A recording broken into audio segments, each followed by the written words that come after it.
Bismillahirrahmanirrahim. Assalamualaikum. Ketemu lagi ya sama Ibu, hanya di pelajaran matematika. Mudah-mudahan kalian masih semangat dalam belajar dan tentunya masih semangat juga untuk menerapkan protokol kesehatan. Kompetensi dasar hari ini adalah menjelaskan dan menentukan kesebangunan dan kekongruenan bangun datar. Indikatornya adalah mencermati benda di sekitar yang berkaitan dengan kesebangunan dan kekongruenan bangun datar. Adapun tujuan pembelajarannya adalah siswa diharapkan mampu memahami dan menentukan segitiga-segitiga yang kongruen. Nah, kalau kemarin kita mempelajari mengenai segitiga-segitiga yang sebangun, hari ini kita akan mempelajari mengenai segitiga-segitiga yang kongruen. Kira-kira apa saja syarat yang harus dipenuhi oleh dua segitiga jika dikatakan kongruen? Contoh yang pertama, di sini kita lihat ada segitiga ABC dan segitiga PQR. Nah, dari gambar kalian bisa melihat ada tanda di sini strip 1 ya.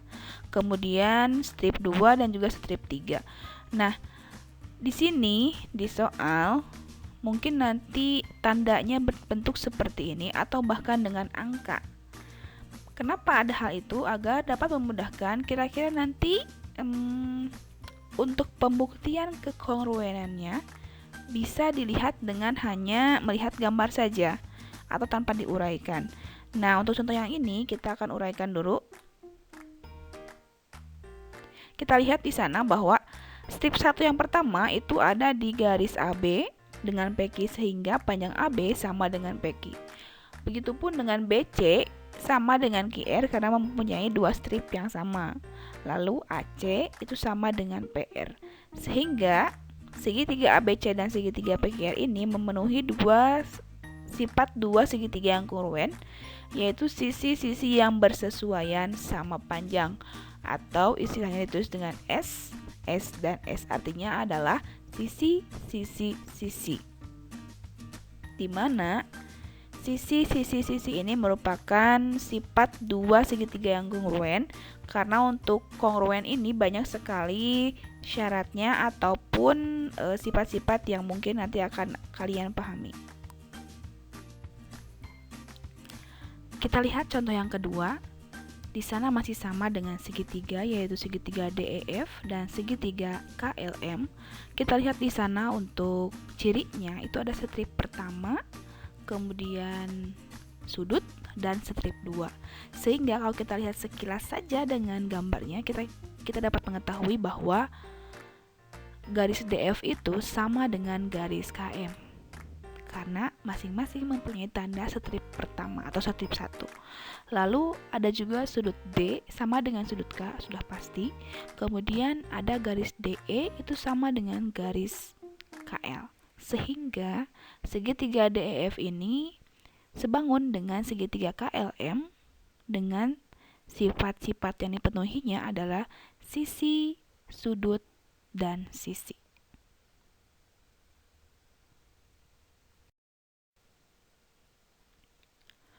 Contoh yang ketiga. Nah, di sini berbeda dengan soal yang tadi, bahwa kalau yang tadi itu yang pertama adalah sisi-sisinya yang diketahui berarti 3 sisi, kemudian yang keduanya hanya 2, yang ini hanya 1. Artinya, nanti yang akan diketahuinya adalah sudut, sisi, dan sudut. Kalau kalian lihat di gambar, di sana ada 2 sudut, begitupun di segitiga yang sebelahnya, kemudian stripnya hanya 1. Jadi, dapat dikatakan bahwa sudut G itu sama dengan sudut X, kemudian garis GH itu sama dengan garis XY, lalu sudut H itu sama dengan sudut Y, sehingga segitiga GHI dan segitiga XYZ memenuhi sifat dua segitiga yang kongruen, yaitu sisi-sisi yang bersesuaian sama panjang dan sudut-sudut yang bersesuaian sama besar. Artinya sifat yang dipenuhinya adalah sudut, sisi, dan sudut. Contoh yang terakhir, di sana juga masih segitiga ABC dengan segitiga XYZ. di mana di sana urutannya itu kalau kita lihat di sana ada A-nya sudut yang pertama, B-nya sudut yang kedua, dan garis BC itu untuk garis yang ketiga. Apakah sama dengan segitiga XYZ? Ini sama, bahwa sudut X-nya sebagai sudut pertama, kemudian sudut Y-nya sebagai sudut yang kedua, lalu yang terakhir adalah panjang YZ. Sehingga dapat diketahui bahwa sudut A itu sama dengan sudut X, kemudian sudut B itu sama dengan sudut Y, dan panjang BC itu sama dengan panjang YZ. Sehingga segitiga ABC dan segitiga XYZ ini memenuhi sifat dua segitiga yang kongruen, yaitu sisi-sisi yang bersesuaian sama panjang dan sudut-sudut yang bersesuaian juga sama besar. Artinya, sifat dua segitiga itu yang dipenuhi adalah sudut, sudut, dan sisi. Mudah-mudahan kalian bisa paham untuk menentukan sifat-sifat segitiga ini yang kongruen, apakah sisi saja yang diketahui atau misalnya sudut, sudut, dan sisi saja yang diketahui. Jadi kalian harus lihat dulu gambarnya terlebih dahulu, apakah nanti dengan cirinya memakai strip atau garis atau angka langsung. Nanti kalian harus memperhatikan terlebih dahulu gambarnya. Yang terakhir adalah kuis. Silahkan kalian kerjakan tugas ini di kolom komentar seperti biasa. Dan jangan lupa kalau yang belum subscribe, tolong di subscribe. Terima kasih. Akhirul kalam. Wassalamualaikum warahmatullahi wabarakatuh. Semangat!